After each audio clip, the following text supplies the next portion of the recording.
ನಮ್ಮೆಲ್ಲರ ಆತ್ಮೀಯರಾದ ಸಂಜೀವ್ ಮಠದವರಿದ್ದಾರೆ. ಹಾಗೆಯೇ ನಮ್ಮ ಪಕ್ಷದ ಪ್ರಮುಖರಾದ ನಗರ ಮಣಿಕಂಠನವರಿದ್ದಾರೆ.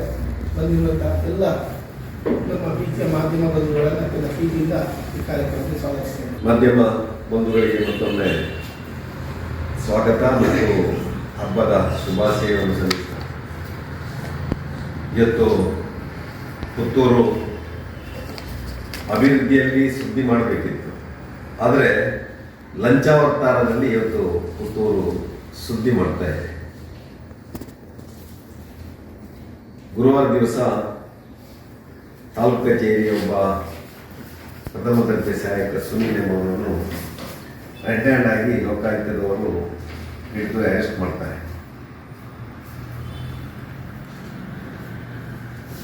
ಅರೆಸ್ಟ್ ಮಾಡುವಂಥ ಸಂದರ್ಭದಲ್ಲಿ ಬಹುಶಃ ನಮ್ಮ ತಾಲೂಕು ಮ್ಯಾಜಿಸ್ಟ್ರೇಟ್ ತಹಸೀಲ್ದಾರ್ ಏನೋ ಕೂಡಲಗಿ ಎನ್ನುವರು ಅಲ್ಲಿಂದ ಪರಾರಿಯಾಗಿದ್ದಾರೆ ಅಂತೇಳಿ ಪತ್ರಿಕೆಯಲ್ಲಿ ನೋಡಿದೆ. ಇದು ಬಹುಶಃ ನಮಗೆಲ್ಲ ಒಂದು ರೀತಿಯಲ್ಲಿ ಪುತ್ತೂರಿನ ಜನತೆಗೆ ಇವತ್ತು ಖೇದ ತರುವಂಥ ಸಂಗತಿ. ಪುತ್ತೂರಿನ ಇತಿಹಾಸದಲ್ಲಿ ಒಬ್ಬ ತಹಸೀಲ್ದಾರ್ ತನ್ನ ಕಚೇರಿಯಿಂದ ಪರಾರಿಯಾಗುವಂಥದ್ದು ನಾವು ಪ್ರಥಮ ಬಾರಿಗೆ ನೋಡ್ತಾ ಇದ್ದೇವೆ. ಇದು ಪತ್ರಿಕೆಯವರು ಯಾರೋ ರಾಜಕೀಯದವರು ಹೇಳಿದ್ದಲ್ಲ, ಲೋಕಾಯುಕ್ತ ಪೊಲೀಸರು ಹೇಳಿದಂಥ ಒಂದು ಹೇಳಿಕೆ. ಭ್ರಷ್ಟಾಚಾರ ಲಂಚಾವತಾರ ಇಲ್ಲವೋ ಅಂತ ಹೇಳಿದ್ರೆ ಹಿಂದೆ ಕೂಡ ಇತ್ತು. ನಾನು MLA ಆಗಿರ್ಬೇಕಿದ್ರೆ ಇಲ್ಲಿ ಡಾಕ್ಟರ್ ಪ್ರದೀಪ್ ಅಂತೇಳಿ ಒಬ್ಬರು ಬಂದಿದ್ರು. ಅವರು veterinary doctor, assistant professor Bidar ಯೂನಿವರ್ಸಿಟಿಯಲ್ಲಿ ಆಗಿದ್ದವರು, KS ಅಧಿಕಾರಿ ಬಂದಿದ್ರು. ಅವರು ತಹಸೀಲ್ದಾರ್ ಆಗಿ ಕೆಲಸ ಮಾಡಬೇಕಿದ್ರೆ ಅವರದ್ದು ಭ್ರಷ್ಟಾಚಾರ ನಮ್ಮ ಗಮನಕ್ಕೆ ಬಂದಾಗ ನಾನೇ ನಮ್ಮ ಕಾರ್ಯಕರ್ತರ ಮುಖಾಂತರ ಅವರನ್ನು ಲೋಕಾಯುಕ್ತಕ್ಕೆ ಇಳಿಸುವಂಥ ಕೆಲಸವನ್ನು ಮಾಡಿದ್ದೇನೆ. ಭ್ರಷ್ಟಾಚಾರವನ್ನು ಸಹಿಸಿಕೊಳ್ಳುವುದಿಲ್ಲ ಅಂತೇಳಿ ನಾವು ಆಗಲೇ ತೀರ್ಮಾನ ಮಾಡಿ ಅವರನ್ನು ಕಳಿಸಿಕೊಡುವಂಥ ಕೆಲಸವನ್ನು ಮಾಡಿದ್ದೇವೆ. ಪುತ್ತೂರಿನ ಶಾಸಕರು ಚುನಾವಣೆ ಗೆದ್ದ ತಕ್ಷಣ ಅವರು ಹೇಳಿದ್ದು ಭ್ರಷ್ಟಾಚಾರದ ಬಗ್ಗೆ ಮಾತಾಡ್ತಾ ಇದ್ದಾರೆ. BJP ಅವರು ಭ್ರಷ್ಟಾಚಾರ ಮಾಡಿದ್ದಾರೆ, ಅಕ್ರಮ ಸಕ್ರಮದಲ್ಲಿ ಭ್ರಷ್ಟಾಚಾರ ಆಗಿದೆ ಅಂತೇಳಿ ಉಲ್ಲೇಖ ಮಾಡ್ತಾ ಇದ್ರು. ಜನ ಅದನ್ನು ನಂಬಿದ್ರು. ನಾವು ಕೂಡ ಮಾತಾಡದೆ ಕೂತಿದ್ದೆವು. ನಿಕಟಪೂರ್ವ ತಹಸೀಲ್ದಾರ್ ಒಬ್ಬರು ಇಲ್ಲಿಗೆ ಬಂದರು. ಕೂಡಲಗಿಗಿಂತ ಮೊದಲು ತಹಸೀಲ್ದಾರ್ ಬಂದರು, ರಿಟೈರ್ ಆದರು.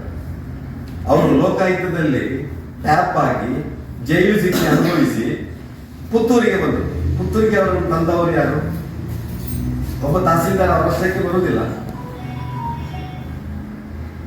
ಲೋಕಾಯುಕ್ತದಲ್ಲಿ ಟ್ಯಾಪ್ ಆಗಿ ಬಂದಂತ ಒಬ್ಬ ತಹಸೀಲ್ದಾರ್ ಇಲ್ಲಿ ಅಕ್ರಮ ಸಕ್ರಮ 94C ಯಲ್ಲಿ ಮಂಜೂರಾತಿ ಮಾಡುವಾಗ ಜನರಿಗೆ ನ್ಯಾಯ ಕೊಟ್ಟಿರ್ಬೋದಾ?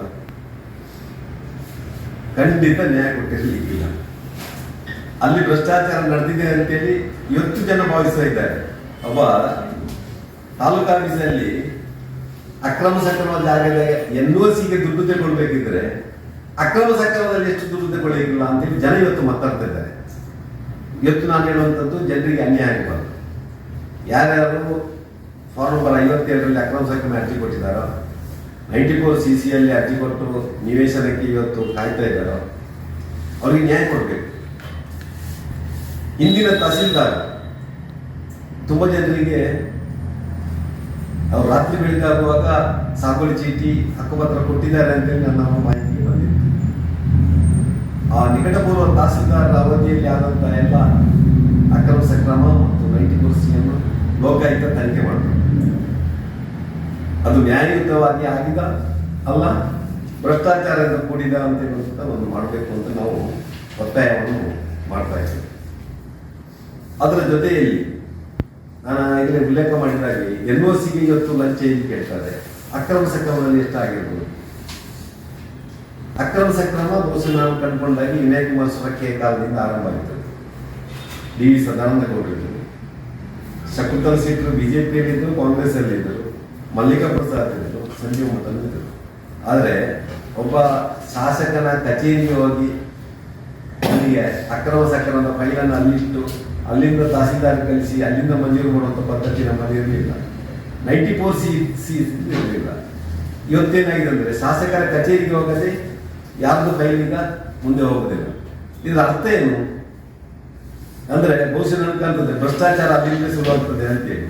ಯಾಕಂದ್ರೆ ಅವರ ಕಚೇರಿಗೆ ಹೋದ್ದು ಮಾತ್ರ ಮಂಜೂರಾಗುವಂಥದ್ದು. ಅಕ್ರಮ ಸಕ್ರಮದ ಪ್ರೊಸೀಜರ್ ಹೇಗೆ ಅಂದರೆ ಒಬ್ಬ ಅರ್ಜಿ ಕೊಟ್ಟವ ವಿಲೇಜ್ ಅಕೌಂಟೆಂಟ್ ಏನು ಗ್ರಾಮಾಧಿಕಾರಿ ಇದ್ದಾನೆ, ಅವ ಫೈಲ್ ಪುಟಪ್ ಮಾಡಿ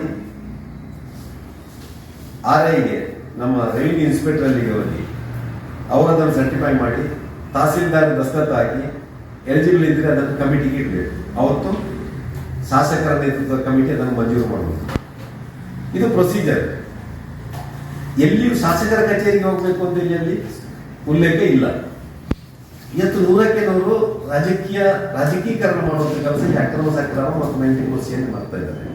94C ಮತ್ತು CC ನೇರವಾಗಿ ತಹಸೀಲ್ದಾರಿಗೆ ಅಧಿಕಾರ ಇರುವಂಥದ್ದು. ಅದರಲ್ಲಿ ಯಾವುದೇ ಶಾಸಕರ ಪಾತ್ರ ಇಲ್ಲ, ಅದಕ್ಕೆ ಯಾವುದೇ ಕಮಿಟಿ ಇಲ್ಲ. VA, RI, ತಹಸೀಲ್ದಾರ್ 3 ಜನ ಸೇರಿ ಅವನಿಗೆ ಅರ್ಹತೆ ಇದ್ದರೆ ಆ ಒಂದು 94C ಅವನಿಗೆ ಹಕ್ಕುಪತ್ರ ಕೊಡಲಿಕ್ಕೆ ಅವಕಾಶ ಇರೋದು. ಆದರೆ ಇವತ್ತು ಪುತ್ತೂರಲ್ಲಿ ಅದಕ್ಕೆ ವ್ಯತಿರಿಕ್ತವಾಗಿ ನಡೀತಾ ಇದೆ. ಇದನ್ನೆಲ್ಲ ನೋಡುವಾಗ ನಮ್ಗೆ ಕಾಣ್ತದೆ ನಮ್ಮ ತಹಸೀಲ್ದಾರ್ ಕೂಡ ಪರಾರಿ ಆಗಬೇಕಿದ್ರೆ ಹಿಂದಿನ ತಹಸೀಲ್ದಾರ್ ನಿಕಟಪೂರ್ವ ತಹಸೀಲ್ದಾರ್ ಕಾಂಗ್ರೆಸ್ ವಕ್ತಾರ ಅಂತೇಳಿ ವರ್ತಿಸ್ತಾ ಇದ್ರು. ಶಾಸಕರನ್ನು ಹೊಗಳುವುದರಲ್ಲಿ ಬಹುಶಃ ಕಾಂಗ್ರೆಸ್ ಕಾರ್ಯಕರ್ತರಿಗೆ ಒಂದೇ ಹೆಜ್ಜೆ ಮುಂದಿದ್ರು. ಮೊನ್ನೆ ಬಂದವರು ಕೂಡ ಇಂತಹ ಶಾಸಕರು ಇದ್ರೆ ಏನು ಮಾಡ್ಬೋದು ಪುತ್ತೂರಿನಲ್ಲಿ ಅಂತ ಹೇಳಿದ್ದಾರೆ. ಇವರು ಕೂಡ ಕಾಂಗ್ರೆಸ್ ವಕ್ತಾರರಂತೆ ನಡ್ಕೊಂಡಿದ್ದು ಬಹುಶಃ ಮೊನ್ನೆ ಪರಾರಿಯಾಗಿ ಶಾಸಕರ ಮನೆಗೆ ಇಲ್ಲಂದ್ರೆ ಶಾಸಕರ ಕಚೇರಿಗೆ ಅವರು ಹೋಗಿರ್ಬೋದು ಅಂತ ಜನ ಮಾತಾಡ್ತಾ ಇದ್ದಾರೆ ಇವತ್ತು. ಯಾಕಂದ್ರೆ ರಕ್ಷಣೆಗೋಸ್ಕರ ಬಹುಶಃ ಅಲ್ಲಿರ್ಬೋದು ಅಂತೇಳಿ ಜನ ಇವತ್ತು ಮಾತಾಡ್ತಾ ಇದ್ದಾರೆ. ಇವತ್ತು ಪುತ್ತೂರಿನಲ್ಲಿ ಈ ಭ್ರಷ್ಟಾಚಾರವನ್ನು ಪೋಷಣೆ ಮಾಡುವಂತ ಕೆಲಸ ಆಗ್ತಾ ಇದೆ. ಇಲ್ಲೊಬ್ಬರು ದಕ್ಷ ಅಧಿಕಾರಿಗಳು ಮಧು ಮನೋಹರ್ ಅಂತೇಳಿ ಪೌರಾಯುಕ್ತ ನಗರಸಭೆ, ಇನ್ನೊಬ್ಬರು ಮಹಿಳಾ ಮತ್ತು ಮಕ್ಕಳ ಕಲ್ಯಾಣಕ್ಕೆ CDPO ಶ್ರೀಮತಿ ಶ್ರೀಲತಾ ಅಂತೇಳಿ ಒಬ್ಬ ದಕ್ಷ ಅಧಿಕಾರಿಗಳಿದ್ರು. ಸಹಾಯಕ ಆಯುಕ್ತರ ಅಂತ ಗಿರೀಶ್ ಅಂತ ಒಬ್ಬರು ಎಕ್ಸ್ ಮಿಲಿಟರಿ AC ಅವರಿದ್ರು. ಇವತ್ತು ಅಂಥವನ್ನೆಲ್ಲ ಟ್ರಾನ್ಸ್ಫರ್ ಮಾಡಿ ತಾಲೂಕಿಗೆ ತಕ್ಕಂತೆ ಕುಡಿಯುವಂತ ಅಧಿಕಾರಿಗಳಲ್ಲಿ ಹಾಕಿ ಒಟ್ಟು ಅದಕ್ಷ ಅಧಿಕಾರಿಗಳ ಮುಖಾಂತರ ಭ್ರಷ್ಟಾಚಾರವನ್ನು ಪೋಷಣೆ ಮಾಡುವಂತ ಕೆಲಸ ಇವತ್ತು ಪುತ್ತೂರಿನಲ್ಲಿ ಆಗ್ತಾ ಇದೆ. ಈ ಎಲ್ಲ ಸಂಗತಿಗಳನ್ನು ಕಂಡಾಗ ಪುತ್ತೂರಿನಲ್ಲಿ ಇವತ್ತು ಭ್ರಷ್ಟಾಚಾರ ತಾಂಡವಾಡ್ತಾ ಇದೆ ಅಂತೇಳಿ ನಾವು ಹೇಳ್ತಾ ಇದ್ದೇವೆ. ಅದರಲ್ಲಿ ವಿಶೇಷವಾಗಿ ತಾಲೂಕು ಕಚೇರಿಯಲ್ಲಿ ನಮ್ಮ ಕಂದಾಯ ಸಚಿವರಂತ ಕೃಷ್ಣ ಬೈರೇಗೌಡರೊಮ್ಮೆ ಹೇಳಿದ್ರು, ತಾಲೂಕು ಕಚೇರಿಗೆ ವಿಸಿಟ್ ಮಾಡುವಾಗ ಅಲ್ಲಿ ಭ್ರಷ್ಟಾಚಾರ ಎಷ್ಟಿದೆ ಅಂತೇಳಿ ಅವರಿಗೆ ಅಲ್ಲಿ ಹೋದಾಗ ಗೊತ್ತಾಯ್ತು.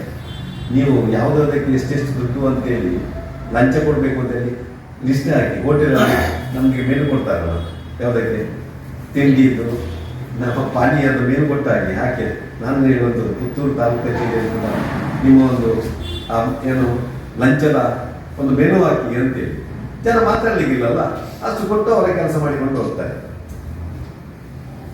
ಈ ರೀತಿಯಾಗಿ ನಮ್ಮ ಪುತ್ತೂರಿನಲ್ಲಿ ಭ್ರಷ್ಟಾಚಾರ ಬೆಳೆದಿದೆ. ಇವತ್ತು ಎಲ್ಲ ಕಚೇರಿ, ಒಂದು ತಾಲೂಕು ಕಚೇರಿಯ ಒಬ್ಬ ಸಾಮಾನ್ಯ ಗುಮಸ್ತ ಇಷ್ಟು ಲಂಚ ಒಂದು NOC ಕೇಳ್ತಾರಂತಾದ್ರೆ ಬಹುಶಃ ಗ್ರಾಮ ಮಟ್ಟದಿಂದ ನಮ್ಮ ತಾಲೂಕು ಮಟ್ಟದ ಎಲ್ಲ ಇಲಾಖೆಗಳು ಹೇಗಿರ್ಬೋದು ಅಂತೇಳಿ ನಾವು ಊಹೆ ಮಾಡಲಿಕ್ಕೆ ಸಾಧ್ಯ ಇಲ್ಲ.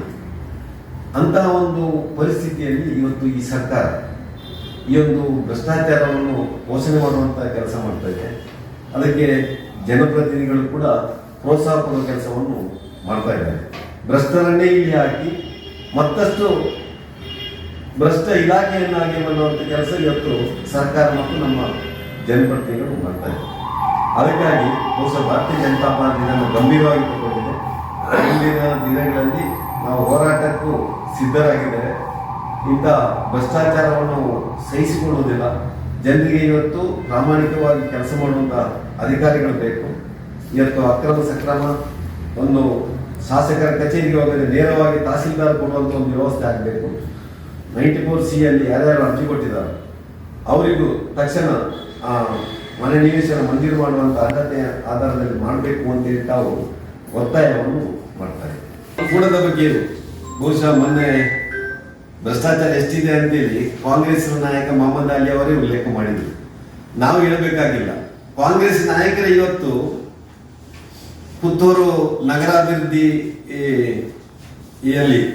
ಯಾವ ರೀತಿಯ ಭ್ರಷ್ಟಾಚಾರ ಇದೆ ಪ್ರಾಧಿಕಾರದಲ್ಲಿ ಅಂತೇಳಿ ಉಲ್ಲೇಖ ಮಾಡ್ತಾರೆ. ಅಲ್ಲಿ ಸೆಕ್ರೆಟರಿ ಹೇಗಿದ್ದಾನೆ ಅಂತೇಳಿ. ಇನ್ನು ಬಹುಶಃ ಒಂದೊಂದು ಕಾಂಗ್ರೆಸ್ ಕಾರ್ಯಕರ್ತರು ಇದರ ಬಗ್ಗೆ ಹೇಳ್ಬೋದು, ಪಂಚಾಯತಿನಲ್ಲಿ ಅವರು ಆರಾಮ ಮಾಡ್ಬೋದು ಅನ್ನೋ ಅಂತ ಭಾವಿಸ್ತಾ ಇದ್ದೇನೆ. ಅಂದರೆ ಪುತ್ತೂರಿನ ಯಾವುದೇ ಇಲಾಖೆ ಇವತ್ತು ಭ್ರಷ್ಟಾಚಾರದಿಂದ ಮುಕ್ತ ಆಗಿಲ್ಲ ಅಂತೇಳಿ. ಎಲ್ಲ ಇಲಾಖೆಯಲ್ಲಿ ಇಂತಹ ಒಂದು ಭ್ರಷ್ಟಾಚಾರ ಇದೆ ಅಂತೇಳಿ ಈ ರೀತಿಯಾಗಿ ಬಹುಶಃ ಇವತ್ತು ಕಾಂಗ್ರೆಸ್ಸಿನ ನಾಯಕರೇ ಹೇಳಬೇಕಿದ್ರೆ ಯಾವ ಗಂಭೀರ ಪರಿಸ್ಥಿತಿಗೆ ಈ ಭ್ರಷ್ಟಾಚಾರ, ಈ ಲಂಚಾವತಾರ ಪುತ್ತೂರಲ್ಲಿ ಇದೆ ಅಂತೇಳಿ ನಾನು ಮತ್ತೊಮ್ಮೆ ಅದನ್ನು ಉಲ್ಲೇಖ ಮಾಡ್ತಾ ಇದ್ದೇನೆ. 2018ರಲ್ಲಿ ಇಂಥ ಏನು ಕೊಲೆ ರೋಗ ಬಂದಾಗ ಸರ್ಕಾರ ಪರಿಹಾರ ಕೊಡುವ ಕೆಲಸವನ್ನು ಮಾಡಿದೆ ಕೊಲೆ ರೋಗಕ್ಕೆ. ನಾನು ಹೇಳುವಂಥದ್ದು, ಕೊಳೆ ರೋಗ ಯಾವ ಭಾಗದಲ್ಲಿ ಎಷ್ಟೆಷ್ಟು ರೈತರ ತೋಟದಲ್ಲಿ ಬಾಧಿತ ಆಗಿದೆ ಅದನ್ನು ತಕ್ಷಣ ತೋಟಗಾರಿಕೆ ಇಲಾಖೆಯವರು ಸರ್ವೆ ಮಾಡಬೇಕು. ಸರ್ವೆ ಮಾಡಿ ಎಷ್ಟು ಹೆಕ್ಟೇರ್ ವಿಸ್ತೀರ್ಣದಲ್ಲಿ ಕೊಳೆ ರೋಗ ಬಂದು ಅಡಿಕೆ ಹಾನಿಯಾಗಿದೋ ಅದನ್ನು ಸರ್ಕಾರ ಪರಿಶೀಲಿಸಿ ಅವನಿಗೆ ತಕ್ಷಣ ಪರಿಹಾರವನ್ನು ಕೊಡುವಂಥ ಕೆಲಸವನ್ನು ಮಾಡಬೇಕು. ಇವತ್ತು ಪ್ರಾಕೃತಿಕ ವಿಕೋಪದಡಿಯಲ್ಲಿ ಪರಿಹಾರವನ್ನು ನೀಡಬಹುದು, ತೋಟಗಾರಿಕೆ ಇಲಾಖೆಯನ್ನು ಪರಿಹಾರವನ್ನು ನೀಡಬಹುದು. ಯಾಕಂದ್ರೆ ಇದೆಲ್ಲ ವಾರ್ಷಿಕ ಬೆಳೆಗಳು. ಒಮ್ಮೆ ಬೆಳೆ ಹೋದರೆ 1 ವರ್ಷ ಅವ ಈ ನಷ್ಟವನ್ನು ಅನುಭವಿಸುವಂತ ಸಂಗತಿಯನ್ನು ಮಾಡಬೇಕಾಗಿದೆ. ಅದಕ್ಕೆ ಬೇಕಾಗಿ 2018ರಲ್ಲಿ ಸರ್ಕಾರ ಕೊಳೆ ರೋಗಕ್ಕೆ ಯಾವ ಪರಿಹಾರವನ್ನು ಕೊಟ್ಟಿದ್ದ ಆ ಒಂದು ಪರಿಹಾರವನ್ನು ಈಗ ತಕ್ಷಣ ಕೊಡುವಂತ ಕೆಲಸವನ್ನು ಮಾಡಬೇಕು ಅಂತ ವಿನಂತಿಯನ್ನು ಮಾಡ್ತಾರೆ. ಈ ದೇಶದಲ್ಲಿ ಒಬ್ಬ ವ್ಯಕ್ತಿಗೆ ಒಂದು ವ್ಯಕ್ತಿ ಸ್ವಾತಂತ್ರ್ಯ ಅಂತ ಕೊಟ್ಟಿದ್ದಾರೆ, ಇನ್ನೊಂದು ಧಾರ್ಮಿಕ ಸ್ವಾತಂತ್ರ್ಯ ಅಂತ ಕೊಟ್ಟಿದ್ದಾರೆ. ಈ ವ್ಯಕ್ತಿ ಸ್ವಾತಂತ್ರ್ಯ ಮತ್ತು ಧಾರ್ಮಿಕ ಸ್ವಾತಂತ್ರ್ಯಕ್ಕೆ ಇವತ್ತು ಧಕ್ಕೆಯಾಗುವಂಥ ಕೆಲಸವನ್ನು ಈ ಸರ್ಕಾರ ಮಾಡ್ತಾ ಇದೆ. ಇವತ್ತು ನಾನು ಕಂಡುಕೊಂಡಾಗಿ ನಾನು ಒಬ್ಬ ಶಾಸಕನಾಗಿದ್ದೆ. ಶಾಸಕರು ಮಾಡಿದ ಕಾನೂನನ್ನು ಅಧಿಕಾರಿಗಳು ಅನುಷ್ಠಾನ ಮಾಡ್ತಾರೆ. ನನ್ನ ಕಾಲದಲ್ಲಿ ಇವತ್ತು ದಕ್ಷಿಣ ಕನ್ನಡ ಜಿಲ್ಲೆಯಲ್ಲಿ ಸರ್ಕಾರ ಕಾನೂನು ಮಾಡ್ತದೋ ಪೊಲೀಸ್ ಇಲಾಖೆ ಕಾನೂನು ಮಾಡ್ತದೋ ಅನ್ನುವಂಥದ್ದು ಒಂದು ಸಂಶಯ ಬರ್ತಾ ಇದೆ. ಇಲ್ಲಾದರೂ ಸರ್ಕಾರ ಕಾನೂನು ಮಾಡಿದರೆ ಸರ್ಕಾರ ತಕ್ಷಣ ಈ ಒಂದು ಧಾರ್ಮಿಕ ಸ್ವಾತಂತ್ರ್ಯಕ್ಕೆ ಅಡ್ಡಿ ಆಗ್ತದೆ ಅಂತೇಳಿ ಜನರಿಗೆ ಇವತ್ತು ಆ ಧಾರ್ಮಿಕ ಮನೋಭಾವನೆಗೆ ಪೂರಕವಾಗಿ ಅವರ ಹಬ್ಬವನ್ನು ಆಚರಣೆ ಮಾಡಲಿಕ್ಕೆ ಅವಕಾಶವನ್ನು ಕೊಡಬೇಕಿತ್ತು. ಆದರೆ ಸರ್ಕಾರ ಕಣ್ಣು ಮುಚ್ಚಿ ಕೂತಿದೆ. ಬಹುಸಂಖ್ಯಾತ ಹಿಂದೂಗಳ ಆ ಧಾರ್ಮಿಕ ಭಾವನೆಯನ್ನು ಮೊಟಕುಗೊಳಿಸಬೇಕೆನ್ನುವಂಥ ಉದ್ದೇಶ ಬಹುಶಃ ಸರ್ಕಾರಕ್ಕೆ ಇದೆ ಅಂತ ಮೇಲ್ನೋಟಕ್ಕೆ ನೋಡೋಕ್ಕಾಗ್ತದೆ. ಅದನ್ನು ಪೊಲೀಸ್ ಇಲಾಖೆಯ ಅಂತಾನೆ ಅನುಷ್ಠಾನ ಮಾಡ್ತಾ ಇದ್ದಾರೆ. ಬಹುಶಃ ಇದು ಬಹಳಷ್ಟು ದೀರ್ಘಕಾಲ ನಡೆಯುವುದಿಲ್ಲ. ಸರ್ಕಾರ ಕೂಡ ಈ ರೀತಿಯಾಗಿ ಹಿಂದೂಗಳ ಧಾರ್ಮಿಕ ಭಾವನೆಯನ್ನು ಗಮನಗೊಳಿಸುವಂತ ಕೆಲಸವನ್ನು ಮಾಡಿದಾಗ ಒಂದು ಸರ್ಕಾರ ಕೂಡ ಏನು ಅಲ್ಲಿಂದ ಕಾಲು ಕಿತ್ತೊಗೆಯುವಂತ ಕೆಲಸ ಆಗ್ತದೆ. ಅದನ್ನು ಜನ ಮುಂದಿನ ದಿನಗಳಲ್ಲಿ ಮಾಡ್ತಾರೆ ಎನ್ನುವಂತ ಮಾತನ್ನು ಹೇಳಿದ್ದು ಇಷ್ಟಪಡ್ತಾರೆ. ಕಳೆದ ವರ್ಷ ಬಿಜೆಪಿ ಸರ್ಕಾರ ಮಾಡಿದ್ದಕ್ಕೆ ಕಳೆದ ವರ್ಷ ಧ್ವನಿವರ್ಧಕಕ್ಕೆ ನಿಷೇಧ ಹಾಕಬೇಕಿತ್ತು. ಅದಕ್ಕೆ ಮೊದಲನೇ ವರ್ಷವೂ ಆಗಬೇಕಿತ್ತು. 2.5 ವರ್ಷದ ನಂತರ ಇವರು ಬಿಜೆಪಿ ಸರ್ಕಾರದ ಕಾನೂನನ್ನು ಜಾರಿಗೆ ಮಾಡ್ತಾರೋ ಅಲ್ಲ ಆಗಲೇ ಮಾಡ್ತಾರ, ಇದಿರುವಂಥದ್ದು ಮೂಲಭೂತ ಪ್ರಶ್ನೆ ಇದೆ. ಸರಿಯಾ? 2.5 ವರ್ಷದ ನಂತರ ಇವರು ಯಾಕೆ ಜಾರಿ ಮಾಡ್ತಾರೆ? ಬಿಜೆಪಿ ಸರ್ಕಾರ ಮಾಡಿದಂತ ಬಹಳಷ್ಟು ಕಾನೂನನ್ನು ತಿದ್ದುಪಡಿ ಮಾಡಿದರು. ಇದು ಸರಿ ಇಲ್ಲ ಅಂತಂದ್ರೆ ಯಾಕೆ ಅವರಿಗೆ ಮೊನ್ನೆ ವಿಧಾನಸಭೆಯಲ್ಲಿ ಕಾನೂನು ತರಬಹುದಿತ್ತಲ್ಲ? ಇವರಿಗೆ ಇಚ್ಛಾಶಕ್ತಿ ಉಂಟಾ? ಯಾರದೋ ಮೇಲೆ ಏನು ಕಪ್ಪು ಚುಕ್ಕೆ ಮಾಡುವಂತ ಸ್ವಂತ ಕೆಲಸವನ್ನು ಮಾಡ್ತಾ ಇದ್ದಾರೆ. ಸರ್ಕಾರದ ಪಿತೂರಿಗಳು ಬಹುಸಂಖ್ಯಾತರ ಮೇಲೆ ಯಾವ ರೀತಿಯಾಗಿ ಅವರ ಆ ಧಾರ್ಮಿಕ ಭಾವನೆಯನ್ನು ದಮನ ಮಾಡಬಹುದಾ ಆ ಕೆಲಸವನ್ನು ಈ ರೀತಿಯಾಗಿ ಮಾಡ್ತಾ ಇದ್ದಾರೆ. ನಾನು ಉಲ್ಲೇಖ ಮಾಡ್ಬೋದು. ಒಂದು ಸ್ವಾತಂತ್ರ್ಯ ಬರಬೇಕಿದ್ರೆ, ಸ್ವಾತಂತ್ರ್ಯ ಹೋರಾಟ ಆಗಬೇಕಿದ್ರೆ ರಾಜಕೀಯ ಕಾರ್ಯಕ್ರಮಗಳನ್ನಾಗ ಅವರು ನಿಷೇಧ ಮಾಡಿದರು, ಪತ್ರಿಕಾ ಸ್ವಾತಂತ್ರ್ಯವನ್ನು ನಿಷೇಧ ಮಾಡಿದರು, ಆದರೆ ಧಾರ್ಮಿಕ ಸ್ವಾತಂತ್ರ್ಯವನ್ನು ಇಟ್ಟುಕೊಂಡಿದ್ದರು. ಆ ಧಾರ್ಮಿಕ ಸ್ವಾತಂತ್ರ್ಯ ಇದೆ ಅಂತ ಹೇಳಿ ಬಾಲಗಂಗಾಧರನಾಥ ತಿಲಕರು ಗಣೇಶನನ್ನು ರಸ್ತೆಗೆ ತಂದು ಹಿಂದೂಗಳನ್ನು ಸ್ವಾತಂತ್ರ್ಯ ಹೋರಾಟದಲ್ಲಿ ತೊಡಗಿಸಿಕೊಳ್ಳುವ ಹಾಗೆ ಮಾಡಿದರು. ಸರಿಯಲ್ಲ? ಇವತ್ತು ಅದಕ್ಕೆ ವ್ಯತಿರಿಕ್ತವಾಗಿ ಇಲ್ಲಿ ಕಾಂಗ್ರೆಸ್ ಸರ್ಕಾರ ಮಾಡ್ತಾ ಇದೆ. ರಾಜಕೀಯವಾಗಿ ಏನು ಮಾಡ್ಬೋದು ನಾವು, ಆದರೆ ಧಾರ್ಮಿಕವಾಗಿ ಏನು ಮಾಡಬಾರ್ದು. ಯಾಕೆ ಆತರ ಅಂತರ ಇಟ್ಕೊಳ್ತಾರೆ? ಬಿಜೆಪಿ ದೂರಿಲ್ಲ, ಮಾಜಿ ಶಾಸಕರು ಬಿಜೆಪಿ, ಸಂಜೆ ಮಠದ ಬೈದ್ರೆ ಬಿಜೆಪಿ ಬೈದಾಗೆ, ಮತ್ತೆ ಅವ್ರು ಓಪನ್ ಹೇಳ್ತಾರೆ ನಾನು ಬಿಜೆಪಿ ಬೈದಿಲ್ಲ ಅಂತ. ಅಲ್ಲ ಏನ್ ತಂತ್ರ? ಇದು ಬಿಜೆಪಿಯವರು ಶಾಸಕರು ಅಷ್ಟೇನೋ ಏನಾದ್ರು ಅಡ್ಜಸ್ಟ್ಮೆಂಟ್ ಉಂಟಾ ಅಂತ ಯಾರೊಟ್ಟಿಗೆ? ಬಿಜೆಪಿಗೆ ಮತ್ತು ಬಿಜೆಪಿಯ 2 ಜನ ಅಧ್ಯಕ್ಷರನ್ನೊಟ್ಟಿಗೆ ಇದ್ದಾರೆ. ಅಡ್ಜಸ್ಟ್ಮೆಂಟ್ ಇದ್ರೆ ಅವರನ್ನೊಟ್ಟಿಗೆ ಬರುವುದಿಲ್ಲ. ಸಂಜೀವ್ ಮಠದವರು ಒಬ್ಬ ಜನಪ್ರತಿನಿಧಿ ಆಗಿದ್ದವ, ಸರ್ಕಾರದ ಆಗುಹೋಗುಗಳು ಗೊತ್ತುಂಟು, ಕಾನೂನಿನಷ್ಟು ಮಾಹಿತಿ ಗೊತ್ತುಂಟು, ಶಾಸಕನಾಗಿ ಕೆಲಸ ಮಾಡಿದಂಥ ಅನುಭವ ಉಂಟು. ಅದರ ಆಧಾರದಲ್ಲಿ ನಾವು ತುಲನೆ ಮಾಡಿಕೊಂಡು ನಾನು ಅದರ ಬಗ್ಗೆ ಏನು ತಪ್ಪು ಒಪ್ಪುಗಳನ್ನು ನಾನು ಪತ್ರಿಕೆ ಮುಂದೆ ಇದ್ದೇನೆ. ಅದು ನಮ್ಮ ಪಕ್ಷದ ಅಧ್ಯಕ್ಷರು ಬಾಕಿ ಪದಾಧಿಕಾರಿಗಳಿಗೆ ಈ ಆಡಳಿತಾತ್ಮಕ ವ್ಯವಸ್ಥೆಗಳ ಬಗ್ಗೆ ಅಷ್ಟು ಅನುಭವ ಇಲ್ಲ. ರಾಜಕೀಯವಾಗಿ ಅವರು ಮಾತಾಡ್ತಾರೆ, ಅದಕ್ಕೆ ಬೇಕಾಗಿ ನಾನು ಹೆಚ್ಚು ಮಾತಾಡ್ತೇನೆ. ನನ್ನ ಬಾಯಿ ಮುಚ್ಚಿಸಿದ್ರೆ ಎಲ್ಲವನ್ನು ಮುಚ್ಚಿಸಬಹುದು ಅನ್ನುವಂಥ ಮಾನಸಿಕತೆ ಶಾಸಕರದ್ದು ಇರ್ಬೋದು ಅಂತ ನಾನು ಭಾವಿಸ್ತಾ ಇದ್ದರೆ. ಅವರು ನಿಮ್ಮನ್ನು ಟಾರ್ಗೆಟ್ ಮಾಡುವಾಗ ನಿಮ್ಮ ಪಕ್ಷದವರು ನಿಮ್ಮ ಪರವಾಗಿ ಮಾತಾಡ್ಬೇಕು ಸರ್. ಯಾರು ಮಾತಾಡ್ತಾರೆ? ಈಗ ಮಾತಾಡ್ತಾರೆ. ಇನ್ನು ನೋಡಿ, ನಾವು ಅವರ ಪರವಾಗಿ ಇದ್ದೇವೆ.